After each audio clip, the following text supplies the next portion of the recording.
Welcome to more World of Warplanes content from the Noble Queue, and in this video I'll be taking a look at the Tier 7 Soviet tech tree light fighter, the I-220. Hello there, and here on the tarmac outside the hangar is the Mikoyan-Gurevich I-220. This aircraft never saw operational service. It was a prototype design from the Bureau, designed to be a high-altitude fighter, but the first prototype was fitted with a low-altitude engine and then later with a medium-altitude engine. A couple of 20mm cannons was the specification, and it was closely related to the I-221, which unfortunately during early trials, probably in early 1945, crashed and brought an end to both programs. In the game, the World of Warplanes team have decided to give this 4 20mm cannons, which sounds pretty powerful, and they are, but they overheat quickly, so that's something you're going to have to bear in mind. These are the top guns, of course. And also giving it decent altitude performance and reasonable mobility as well. And I will say, I think this is one of the most handsome aircraft in the game. Just look at that, sleek lines. So what we're going to do now, we're going to take a look at the aircraft statistics. If you don't want to look at a spreadsheet, use a link below to go to a different part of the video. Here we are with the spreadsheet for all 15 of the Tier 7 fighters. You are sport for choice. You can see them scrolling across there. Now, if you're not aware of how this spreadsheet works, there's a link in the description below to an instructional video. Do go and have a look at that. That will tell you what you need to know. This airframe, before I talk about the gun armament, is very similar to that of the P-51D Mustang. You cast your eyes down here, survivability, airspeed, maneuverability and altitude performance figures are quite similar. That tells you immediately what kind of space you're going to be flying this aircraft in and what are your main opponents. The P-51D Mustang in particular is one of those.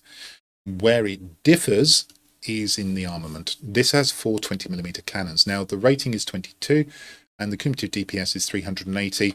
It's pretty good, not approaching best-in-class figures. The Meteor's got better weaponry, in theory, so is the Yak-3T, but certainly the 2 Japanese turn fighters are very heavily armed.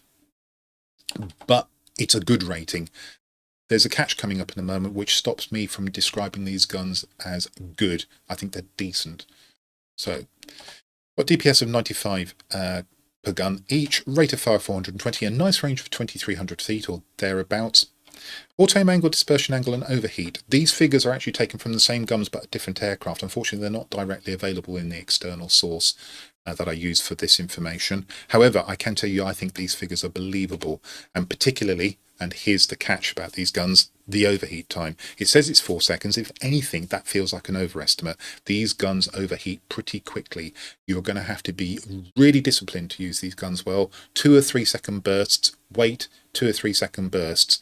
If you don't do that and you overheat the guns, you're going to sit behind a target, unable to shoot it down, and at that point you're vulnerable because you're concentrating on the target and not on threats that may be sizing you up. So watch it. Shell velocity of 1385 is nice. Your lead is not too great. You should be able to hit fairly consistently with these.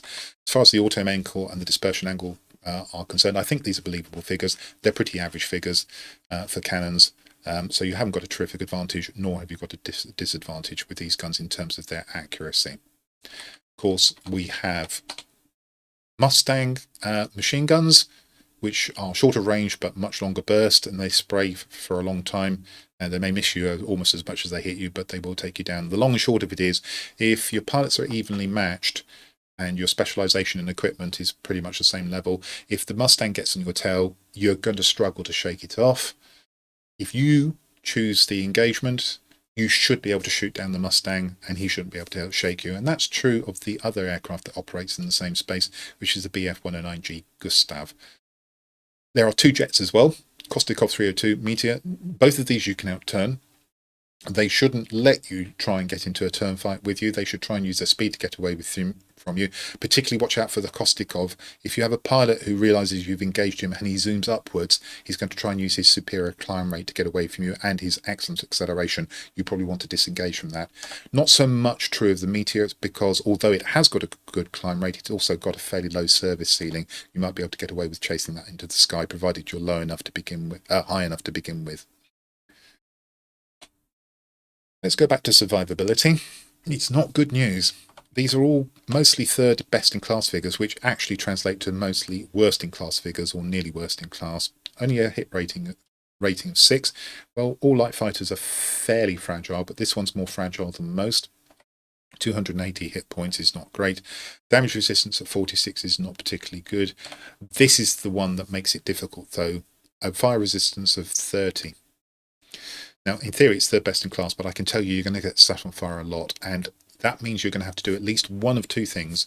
You're either going to have to mount a fire extinguisher, and in these days of lots of criticals, pilot injuries being one of those, that's a real nuisance, or you're probably going to have to expend precious skill points on your pilot on fire resistance or firefighter, or at least one of those. And some of you might actually want to do all three. I've found that I use the approach of a fire extinguisher, and I find that I still get set on fire so often that sometimes that's not enough. Bear that in mind. Try not to get shot, basically. Airspeed, it's what you would expect of a high energy fighter. It's 53. It's there or thereabouts with the Mustang, close enough to make no difference. Same with the Bf-109G Gustav. I've already mentioned that the Kostikov is very good under boost, both in terms of acceleration and maximum speed. So a knowledgeable pilot will probably try and use those against you to get away from you. And certainly he will use those if he's got you at a disadvantage to come in, shoot you hard and then get away. Meteor will probably do pretty much the same, but not quite so effectively. But bear in mind, the Meteor is going to do a lot more damage to you because those guns are horrible. When it comes to the other fighters, watch out for the LA-9RD. Although nominally an interstitial aircraft, that it is not quite a really good turn fighter, but neither is it a good altitude performer. But if it gets on your tail, it's going to stick with you because it's got those rockets under boost. And it's also got 8 seconds of boost. So you need to be aware of that aircraft. Fortunately, they're pretty rare. It's not quite as true of the LA-7 because that doesn't have the rocket boosts. The other fighter to watch out for in terms of speed, Yak-3RD, because again it's got the rockets. Now it doesn't have great TPS, but if it gets on your tail and just sits there gradually pecking away at you, it can be incredibly frustrating. Fortunately, again, not often seen, but do watch out for those. Just while I'm mentioning particular threats in the kind of turn fighter class, watch out for the Ki-84 Hayate. Some advance warning. It's fairly quick. Not quite as quick as you, but quick enough. And it's also got really good altitude performance for a turn fighter, unlike most of the other turn fighters. And it has immense weaponry. So again, pay attention to the existence of these in your battles, particularly on the opposing side. Maneuverability, again, very much what you would expect of a high energy fighter. You're pretty much there or thereabouts with the P-51D and the B-109G Gustav. You've got an advantage against the Kostikov 302 and the Meteor F1, the two jets. If they try and turn fight with you, you should dispose of them quite easily. After that, all of the other aircraft fighters in this comparison, you want to fly in fast, hit hard, and then boost away before they can turn and get on you. And pay particular attention to those three threats that I mentioned. The Ki-84, and you really do want to try and kill that in one pass, or perhaps decline the engagement. Maybe not so much the Yak-3RD because of its poor weaponry, but still it can be annoying if it gets on your tail, and also the LA-9RD. If you try and turn fight with any of these aircraft from the LA-9RD onwards, you will lose. Altitude performance, again, commensurate with what you would expect from a high-energy fighter. Decent enough to fight the Mustangs, decent enough to fight the 109Gs. Much better than the Meteor, which is interesting. So if you see a Meteor that's up at 6,000 or 7,000 feet, where you might very well be, it's struggling. Bear that in mind. Not so much the Kostikov, again, that operates in much the same space. And as I say, if you find a pilot who knows how to fly that aircraft, fortunately also a pretty rare bird, he will use his speed against you. If he turn fights against you, it's an amateur pilot and you've got him. Power to weight ratios, they're not too bad. Better than the Mustangs. You should accelerate a little bit better. Word of warning here, of course, we don't know how drag is implemented in the game. We don't know that it is implemented in the game, but if it is, we've got no figures on it, so watch out. However, the aircraft, without feeling like it accelerates particularly well, doesn't feel sluggish either. Bear in mind that some of the turn fighters have got pretty good power to weight ratios, so if you do decide to go down and attack them, you're going to want to be carrying a lot of dive speed to ensure that they can't accelerate suddenly very quickly and stick on your tail long enough to do you serious damage. Go to worst in class figures. We can see that the thing that leaps out at you straight away is the survivability figures. I've already adverted to the fact that the survivability is poor, and again I'm going to draw attention to that fire resistance, which will really hamper you in terms of how you set this aircraft up. Okay, let's just talk about boost duration. That's caught my eye just as I'm about to leave these figures. 8 seconds. That might lean you towards thinking about mounting an uprated engine because you don't want to lose any of that 8 seconds. It's sort of on the shortish side for a high energy fighter. The trouble is that increases your fire risk, and it's not what I do. I do actually go for the boost mixture injection system to avoid increasing the fire risk. So where does that position this aircraft? Well, it's unabashedly, in my opinion, a high energy fighter. It's a pretty good one. It's certainly got the attributes in terms of the airframe to compete well with the Mustangs and the F-109G Gustav. The guns are pretty good, with the proviso that you must learn to avoid overheating them. If you are trigger happy, you will suffer. Okay, so let's go and see how I've set this aircraft up. Here we are back with the aircraft on the tarmac, and the first thing to say is that my instance of the I-220 is specialised. I have all of the equipment and consumable modules available. What you will be missing when you first get this aircraft is pretty significant. Of 4 equipment slots you're going to be missing 1 off the airframe, which is going to hamper you whether or you go for a manoeuvrability build or a speed build. Probably not going to go for a tank build, I suggest. And you're also going to be hampered on the engine because one of the slots is missing on the equipment for that as well. And it's a similar story with the consumables. You'll be missing the slot for the airframe and also one of the slots on the engine. So stock, this aircraft is going to be a little bit trying to fly. Let's pop it back into specialist configuration and see what I've done. Go. And unsurprisingly, I've gone for the gun sight, and I've chosen to inflict critical damage and also increase the pilot's resistance to injuries. And the reason for that latter characteristic is because I've chosen to mount a fire extinguisher. Reasons for that I will explain in a moment, although I've already alluded to them in the aircraft statistics section of the video. Other choices as far as the bonus characteristics concerned, 10% chance of causing a fire is a good one as well. I tend not to go for the accuracy these days. I've come around to the thought that in the current meta, trying to critical your opponents is more important than landing slightly more of your bullets, so I don't tend to emphasize accuracy anymore, which is a change from even a year ago. 6 months ago I would have probably emphasized accuracy. Now I have gone for a manoeuvrability build here. I believe that my advantage against other high energy fighters is my manoeuvrability. Your other choice here would be, if you're going for a speed build, the polished skin. Don't think there's an argument for going for the reinforced airframe or the reinforced skin unless you are an inveterate rammer.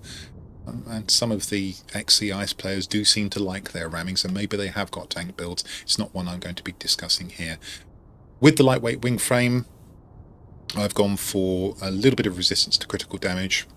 Obviously, if you're going to use manoeuvrability, it's nice to have less chance of having your control surfaces damaged. Bit of roll manoeuvrability and more aircraft HP. I probably wouldn't pick that. I'd probably re-roll this if I were doing it right now, and in fact I probably would get the 2 roll manoeuvrabilities and the 1% yaw manoeuvrability that's there, or possibly drop that yaw manoeuvrability and keep the wing's resistance to critical damage. So not optimally specified from my point of view on the wing frame there. Not unusual. I don't tend to do a lot of work on bonus characteristics for mid-tier or low-tier aircraft. Keeping with that philosophy, I've gone for the lightweight power unit. Your alternative here, given that I have already mounted a boost mixture injection system, is probably going to be the lightweight, the uprated engine. Beware.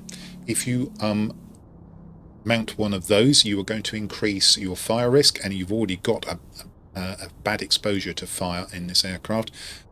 So think hard about doing that. If it's an ultimate level piece of equipment, you'll probably bring that fire resistance figure down from, say, 30, which it is, base, to around about 22, 23. And I think you're just basically going to be on fire so much that you'll get very annoyed. If you do put an uprated engine on, I think you're going to need the fire extinguisher and at least one of the pilot skills here, fire resistance, the firefighter, if not both. And then Even though this has only got 8 seconds boost, which is a little bit short for a high energy fighter, because of that fire risk, I've decided to mount the engine boost mixture injection system. And here I've gone for bonus characteristics of engine cooldown rate again, and boost availability. Other choices here, if you're concerned about speed, then you'll want to probably pick off accelerate the maximum speed with boost activated. You've got 2 characteristics there giving you 1.5% extra. I actually think it's more important to keep this aircraft fast under cruise than it is under boost, so probably I'm happy with these characteristics. Don't think I did the bonus characteristics for the lightweight power unit. Funnily enough, instead of picking off the ones that increase the manoeuvrability, there's a 2% yaw manoeuvrability I could have picked off there. I've actually gone for acceleration without boost and more cruise speed because I want to try and keep this aircraft as fast as possible under boost, when not boosting rather. And then I've also decided to reduce the amount of times that my engine gets critically damaged by a little bit there as well. I could have had the 0.5% cruise speed, so you could potentially pick off all the cruise speed and bonus characteristics there if you were following my philosophy to the letter. Consumables.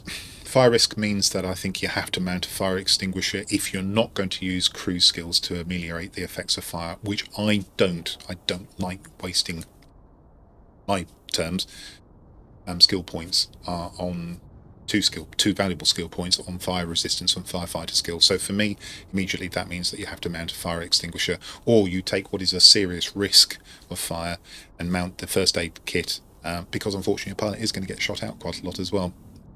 Unsurprisingly, with the manoeuvrability build, I've gone for the pneumatic control assist. Engine cooling, which I mount almost without thinking. And basically this will give you 10 seconds extra boost if you have at least 1 second remaining, so that will take it up to 11. If you've got all your boost, it will put 10 seconds on top of that. If you've got no boost, this takes no effect. And then I restart the engine. If you're concerned about speed again, I guess your alternative would be to mount the improved mixture control. It's a possibility, but I think it's more important to make sure you can put your engine back in if it's shot out, and in these days of massive amounts of criticals, I think that's the best choice. You'll probably do well enough with universal ammunition.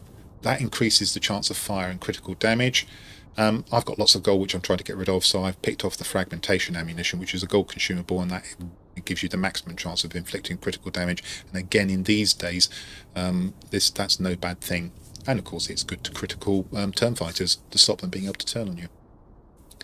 Okay, so that's how I've set the aircraft up. There will be a post-build effect showing the effect of this build, but I will also include an indicative speed build for you. So watch out for that. That'll give you what I think is probably the main alternative build for this aircraft, give you a feel of how the two compare. So now it's time to talk about crew skills. So this is a single-seater aircraft, so pilot only, and it's not a premium aircraft, so you are going to dedicate a pilot to this plane. And under my build, which is a manoeuvrability build, I would tend to go for, certainly if you have equipment mounted, which improves manoeuvrability, which I have, I'd go for aerodynamics expert first. Of course, that takes no effect if you don't have equipment mounted. And then go for aerobatics expert. Then probably would go for marksman 1 just to improve the accuracy of those guns a little bit, given that you want to try and get as much damage done as possible in your very short bursts. And then go for Engine Guru 1. Now, if I was to go for a speed build on this, or incline towards a speed build as opposed to a manoeuvrability build, provided again I had equipment on, I'd still go for aerodynamics expert first, but then I would concentrate on these two skills, Engine Guru 1, Engine Guru 2, and then start possibly building up marksman 1 and marksman 2. After that, you might pick up aerobatics expert, but a strong contender as well, especially on a speed build, would be the cruise flight skill, and I like resilience, but we're talking a long way in the future there. Right, let's go and have a look at post-build effects. 2 builds, the manoeuvrability build that you've seen here, and I'll also give an indication of how a speed build might look. So here's the spreadsheet summarising a couple of builds. And what we have here in columns C and D are the base figures, which you've probably already seen for the I-220. And then in columns E and F, we have the manoeuvrability build, that's gun sight, lightweight wing frame, lightweight power unit, and boost mixture injection system. In column G, we have the absolute differences that are a result of the equipment levels, the bonus characteristics, and the crew skills that I've selected. In columns I and J, we have an indication of what a pure speed build might look like. So this time gun sight, polished skin, uprated engine, and not gas operated action. That's also the boost mixture injection system. Here, let's correct that on the fly. And again, in columns K, we have the absolute differences, and then in column L, we have the differences expressed as a percentage. I'm not sure whether I said that column H does the same for the maneuverability build percentage differences. Okay, so let's take the gun armament first. Now, in terms of the figures that you can see in the UI, only one characteristic has been affected. That's the dispersion angle. There's a 19% improvement to 0.486, which is nice enough. My main focus with the guns was actually this extra critical damage. I've managed to boost that by 15%, and that's true for both builds, of course. So we won't be talking about guns anymore. It just makes the guns much more effective in crippling enemy aircraft. And in today's meta, I think crippling aircraft is probably more important than it used to be in the past. On the maneuverability build, we've got a fairly significant impact on survivability. We've lost a few hit points, about 8 of them, 2.6 lost there, and also a single 5 point of damage resistance. However, the rating remains the same, and critically for me at least, there's no effect on the fire resistance. It remains at 30, which is low, but at least it's not lower. Airspeed, we have a few effects here. The rating's gone up to 55, 3.8% increase. The cruise speed has gone up to 283, 284. You probably won't notice that. However, the boost speed, because of the boost mixture injection system, has gone up to a healthy 470 miles an hour. That's a 5.2% increase, or 23 miles an hour in absolute terms. However, by mounting the boost injection system, of course, you lose some boost duration, and it's gone down to around about 7.2 seconds from the base of 8. No effect on the maximum dive speed. Of course, nothing affects that. Maneuverability is where you get the big gain, as you would expect with a lightweight power unit and a lightweight wing frame. So the rating's gone from 66 to 77, and this suits my playstyle. However, it may not suit yours, especially if you're good at boom and zoom fighting and high energy fighting, and then in which case the next build will be of more interest to you. But what we get here, apart from 11 points of increase, 16.7 overall, we get the turn time down to around about 9.3 seconds. 9.4 is shown in the UI, but calculations are slightly different, which is a 9.5% improvement in the turn time. The roll rate's gone up to a healthy 157, more or less 20% up. Because we've got the boost mixture injection system mounted, we also get a little bit of an increase. Well, actually quite a significant increase in all fairness. 25 miles an hour, 25 feet per second rather, increase to 480 feet per second, and that's 5.5% increase. Some other effects to notice is that because of the lightweight power wing frame, etc., the wing resistance to damage is down by 4.5%. The pilot's more vulnerable to injury by 7%. So the engine is more vulnerable to damage by 7%. However, we've also got a 15% cooldown rate improvement, so your boost will come back 15% quicker. And we've got a 12.1% acceleration with boost, so the aircraft will feel a little bit less sluggish. With boost, in fact, that's without boost. This one is with boost, the 4.4% acceleration. Again, the aircraft will feel a little bit less sluggish. And because there's not a figure shown in the UI for your maneuverability, I have to show it you here. That's also improved by over 11%. So the aircraft is more nimble, a little bit less sluggish. It's a little bit quicker in terms of cruise speed, but particularly under boost maximum speed, there's quite a healthy increase. Now, if you go full speed build, you're going to mount a gun sight, probably. That doesn't affect your speed. We've already discussed armament, so we won't talk about it any further, but polished skin will certainly make a difference. The uprated engine and the boost mixture injection system, but bear in mind I've already got that latter one mixed into my maneuverability build. So let's go straight down to survivability, and you've got all of your hit points and your damage resistance back, which sounds good, but here's the thing that I really don't like. We've lost very nearly 7 points off our fire resistance, and I've already said that the fire resistance of this aircraft is low, and it does tend to go on fire quite a lot. If you're going to do this, I think you must put on a fire extinguisher, where I have anyway, but then I think you're also going to have to blend it with at least one of the firefighting skills or fire resistance skills that the pilot has, and I really don't like using those points on the pilots. However, if you don't mind it, then probably put both of those skills on, and then this speed build will be much more usable for you, because that loss of fire resistance will be ameliorated by the use of the fire extinguisher on those two skills. Where we really gain is in airspeed. Now we're up to 61 rating from 53, 15.1%. The cruise speed has gone up handsomely by 17% to around about 327 in theory. That's the calculated figure. If you just use the bonuses additively, it's actually less. There's a discrepancy in the UI where it shows you the bonuses additively, but then it calculates them multiplicatively. A little bit faster boost max speed. There's a bonus characteristic which has kicked it on a little bit from the previous build. It was 470 with my so-called maneuverability build. We're now about 4 miles an hour faster. It's 27 overall from the base figure, though, another 6%. And again, because of the boost mixture injection system, you lose the come down to 7.2 seconds of boost duration. You lose about 0.8 seconds or 10%. Again, no effect on the dive speed. Maneuverability, it is very slightly up, despite this being a speed build. It's gone up by 1 rating point, 1.5%. That's because there's a very small reduction in the turn rate to about 10.228. The UI says 10.2. And a slight increase in the roll rate to 132, and apparently that's enough to tip it over for 1 percentage point. It doesn't really seem like enough. Effectively, you haven't affected the maneuverability at all. What you have done is improve the climb rate, again slightly more because of bonus characteristics. This time it's up by 28 feet per second to 483 or 6.2%. Again, if we just look at the criticals, we know about the critical damage on the guns. That hasn't changed. 7% to pilot resistance to injury is down. Cooldown rate for the engines is still 15%. 12.1 acceleration without boost, I think that should say. Here's a new characteristic, 9.5% improvement when you're diving. Well, okay, that may be effective. It's quite hard to tell. I suppose what it will do is it means you'll get to top speed quicker. So if your dive is relatively short, if you do get to top speed with this bonus characteristic taking effect, that means you'll be able to zoom away from, for instance, a turn fighter a little bit more quickly. So it's nice to have a very, very marginal increase in your maneuverability.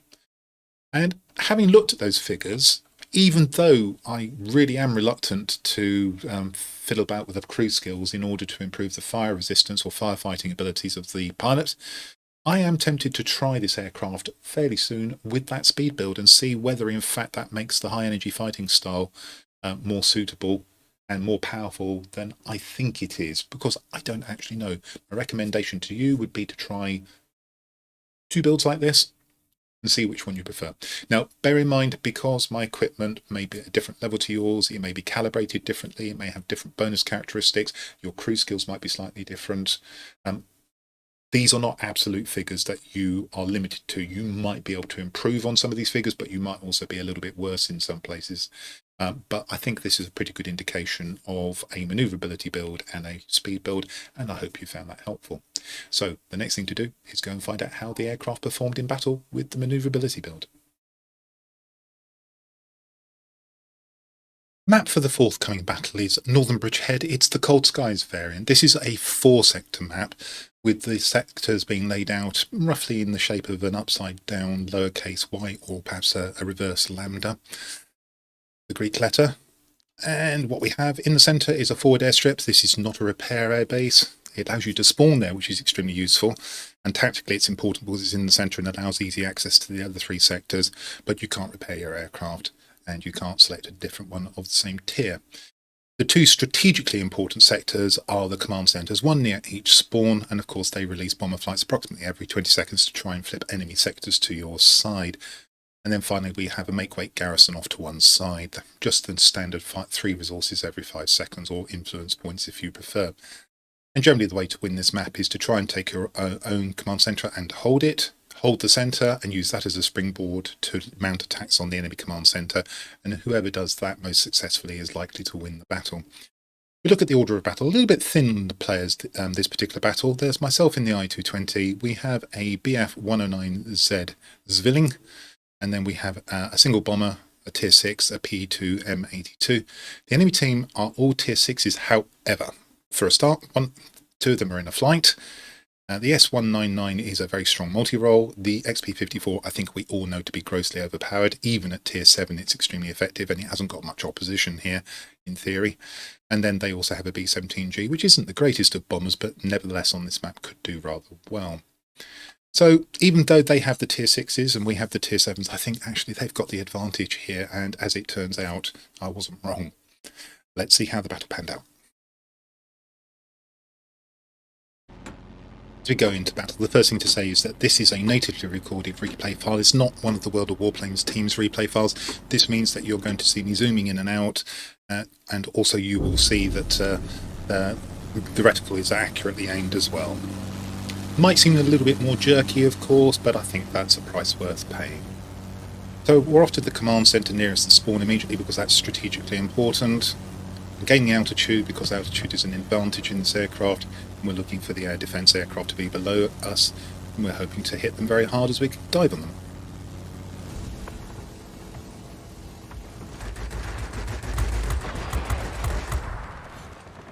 Hit that one pretty hard, and here's where the manoeuvrability build really helps. I would probably have had to fly off and select another target with the speed build. Here I'm able to stay with the air defence aircraft sufficiently well to be able to turn on them. You can hear me trying to manage the guns. Nevertheless, you are going to see me overheat them. Even I, being aware of the limitation, can't avoid that sometimes.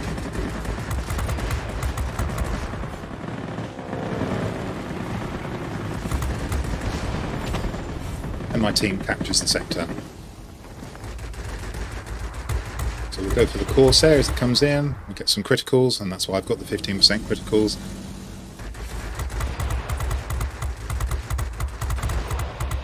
Lots of HP on that aircraft, and you can see I was on the verge of overheating the aircraft again. But the enemy, in very short order, took both the centre and their command centre. Our bomber is headed off towards the garrison. It wasn't necessarily a bad thing, but he's taken a lot of damage, and I've taken a fair bit as well in that capture. I need to be aware of what's off to my left. He's veered off, so I can now forget about it. I knew it was a heavy. Once he starts veering off, I'm not so worried.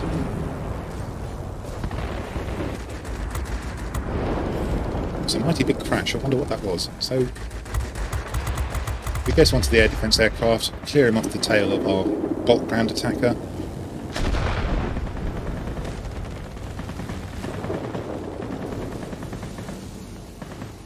A7N comes in, hoping to get good shots into this, because otherwise I'm in trouble. Did. And we're going to come down for the ground attacker. And with careful management, you can see that these guns will handle the ground attacker, but you do need to manage them. So I've overheated them there, I've taken a turn away to let the guns cool down, as well as get into a better position. And down he goes. And it's a bit of a scrap to get this sector. Now, I'm not sure what happened to my bomber here, but you can see he's disappeared from the minimap.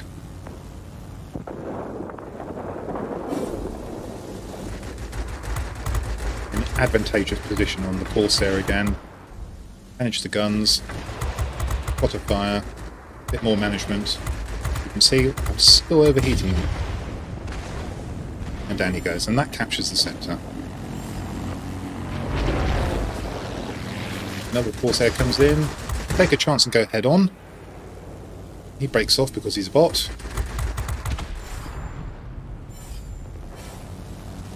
And there we have it. But unfortunately, we've now lost our command centre. I've taken so long to take this garrison that I wasn't able to see what was going on at our command centre.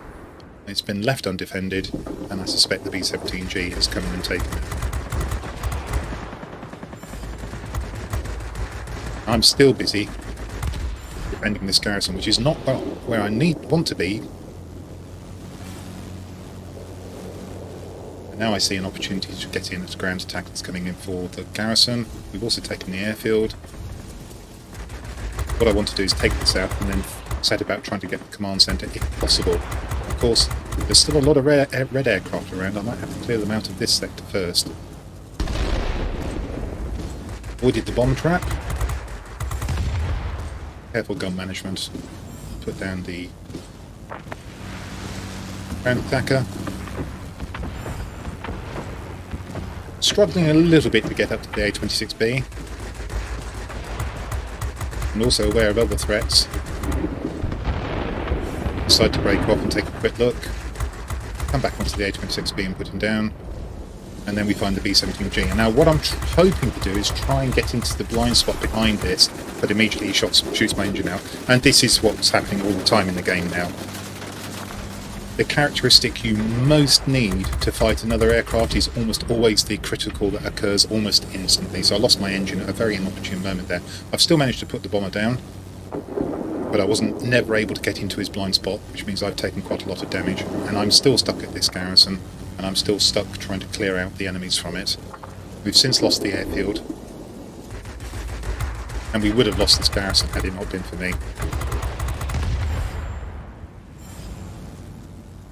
Down goes the ground attacker, and now I really do want to try and get to our command centre, although the game is rapidly slipping away from us. No point in going to the centre. None of our aircraft are there. I'll just be offering up my hit points.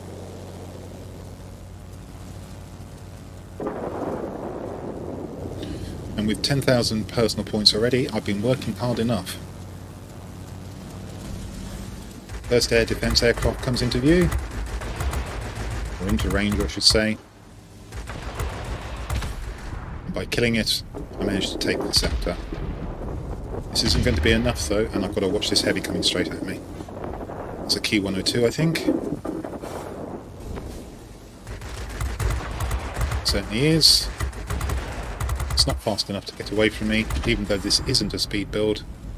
And interestingly, having left the garrison, we instantly lost it. Well, I say instantly, we very quickly lost it. So the only thing that was keeping that garrison on our side was me. And now I'm going to be stuck doing much the same again. Break off the ground attacker because I sensed that I've got the SE-199 coming in. Well, I sensed that there was a multi-role coming in. Didn't know it was the SE-199. I set him on fire and he gives up. Throws himself into the cliff. Allows me to do something else. I think that's a bit of a waste, really. He could have distracted me longer. He might have got some of his team into position over our command centre, and they might have taken it whilst I was dealing with him.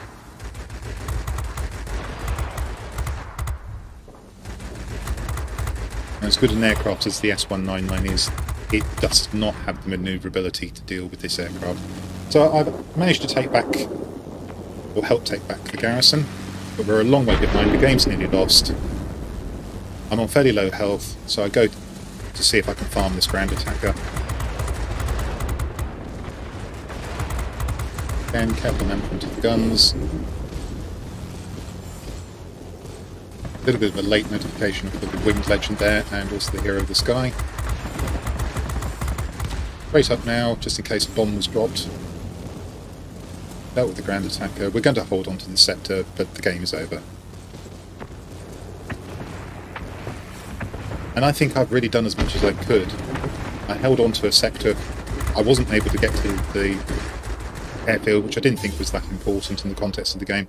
I was able to retake the command centre, but as you can see, the BF-109Z, I think probably a stock aircraft, really didn't acquit himself particularly well there, and it took a long time for our bomber to get going. Disappeared over the garrison, as you saw.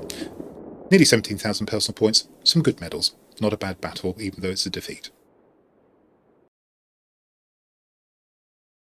Let's take a look at the outcome of this battle, and we see from the centre it's a 5 chevron battle or a grade 1 fighter, and that grows 76,638 credits, silver if you prefer.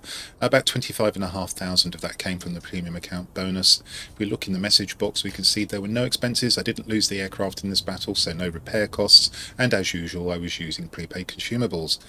2,133 free experience, that's 1,377 base, 688 coming from the premium account bonus, and a little bit of other bonuses to make that total. 106 free experience, base 72, premium account bonus 34. 3 tokens on this occasion, all for first medals of the day, Akamatsu, Hero of the Sky and Winged Legend. We turn to the personal score tab. We can see that 2 of the class-specific missions were complete.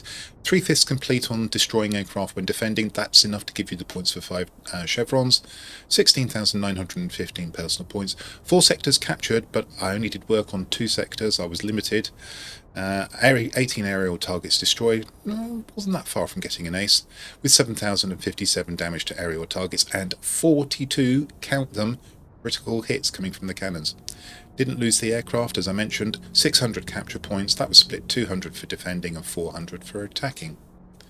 Look at the team score tab, we can see that by both personal points and chevrons, that would have been first on either team. Took a little while for the PE2 ME82 to get going, but that was a decent contribution. I'm going to guess that the Zwilling was stock, and that's a pretty hard aircraft to fly stock. The flight on the enemy team were very effective, as you can see, and therefore won the game. A little bit of a contribution from the B-17G. Now, with this number of players, you may be thinking that this isn't a particularly representative battle. Well, stay tuned for the end of the video. There's a bonus battle coming up with far more players, and perhaps you'll think that's more representative. I hope so anyway. That brings me to the end of the review section for the Mikoyan-Gurevich I-220. However, there's more content to come, so I'll explain that in a moment. This is a high-energy fighter. It's versatile. I've put a manoeuvrability build on it, and I performed pretty well in the battle that you've just seen. However, it also will admit of a speed build, and that's what I'm going to be trying next, and I'm looking forward to doing that. In either case, though, it's held back by the very short overheat cycle on the guns. The guns would be magnificent if it weren't for that. It's probably just as well that there's a short overheat cycle, or I think some people would be crying overpowered.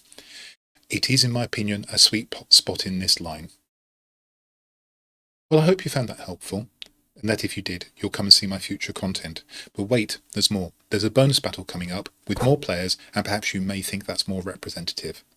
I'm going to leave you here. So until the next time, this is the Noble Q, signing out.